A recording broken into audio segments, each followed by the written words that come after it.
Ал арада Жалал-Абадта жазда көтөрүүчү суу ташкындарын алдын алуу максатында дамбаларды бекемдөө иштери жүрүп жатат. Учурда Сузак районунун Көгарт, Кара Дарыя жана Нокен районунун Кара Үңкүр дарыяларына селден коргоочу жаңы дамбалар курулууда. Эрте жазга чейин бул дамбалардын курулушу бүткөрүлбөсө, келген суу дарыя жээгиндеги айылдарды каптап кетүү коркунучу абдан жогору. Дамба куруу иштери Сузак районунун Көгарт дарыясында да жүрүп жатат. Тактап айтканда номер 4 селден коргоочу тосмонун 450 метр аралыгы кайра калыбына келтирилүүдө. Өткөн жылы жазгы суу ташкындын кесепетинен бул аралык жарактан чыккан. Курулуп жаткан дамба Сузак районунун бир нече айылын селден коргойт. Президентибиз Сооронбай Шарипович өкмөт башы болуп турганда тапшырма койгон, жумуш сапары менен келип, кооптуу деген жерлерге, жалпысынан азыр бир эле дамбаны айтсак, азыр 40-50 миң жаранды коргойт бул дамбачы. Мындан сырткары бул дамба айылдык элдин негизги киреше булагы болгон миңдеген гектар дыйканчылык аянтты да селден сактайт. Почти 33 километрден ташып келип жасап атабыз.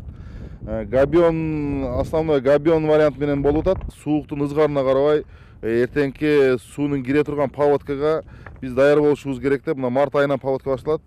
Ошого даяр болушубуз керек деп иш жүргүзүп атабыз. Дамба Сузактын Кара Дарыя, Нокен районунун Кара Үңкүр дарыясында да курулууда. Жалпы 4 жерде курулуп жаткан дамбанын узундугу 1 км 870 метрди түзөт. Бул үчүн 100 миллионго жакын акча өлкө бюджетинен бөлүнүп берилген. Бирок миллиондогон акча сарпталып курулуп жаткан дамбалардын жарактуу мөөнөтү бүтпөй эле мына минтип кооптуу абалга келип жатканы өзгөчө кырдаалдар кызматын түйшүккө салып отурат. Буга себеп дамбалардын айланасынан шагыл көп казылгандыктан сай дамбанын тулку боюнан 1 метрге төмөндөп кеткен. Бул өзү мына 1 метр 2 метр астыга түшүп кетти. Мына шагылагандан, таш алгандан ушул муну зуб деп коет бизде, фартук деп.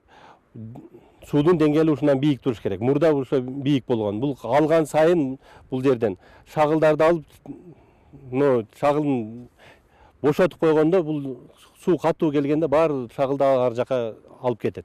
Дарыя ичине кирип алып, мына минти өз алдынча шагылды каалаган жерден казган учурларды көп эле кезиктирүүгө болот. Бирок бул жерде шагыл казып жаткандар бул дамбага канчалык кооптуулук алып келерин биле беришпейт. 30 жылдан бери şu сайдан алабыз да. Нар жагы спутник жакын болсо ошакта алатар эми. Биягы жагы кайер жакын болсо ошакта алабыз да. Өз алдынча каалаган жеринен каалагандай шагыл казгандарды тыюуга мүмкүн болбой жатканын адистер айтат. Болгону эскертүү берип гана тим болушат. Буларды кандай мыйзам менен токтотушубуз керек экендигин биз дагы буларга түшүнбөй калдык. Тынымсыз ушул жерде булар менен күнүгө эскертебиз. Болбойт. Мына обстановка алууга мүмкүн эмес. Бу жер узки жер. Силер алсаңар башка жактан алгыла. Болбосо бул жерге биз тыюу салабыз деп канча жолду эскерткенге эч кандай бир булар кулак салбай атат да бизде. Өзгөчө кырдаалдар кызматы дамбалардын кооптуу абалга келип жатканына өкмөткө караштуу геология агенттиги себепкер дейт. Анткени өзгөчө кырдаалдар министрлигинин карамагындагы дамбалардын айланасы эч кандай макулдашуусуз шагыл казгандарга берилип жатыптыр.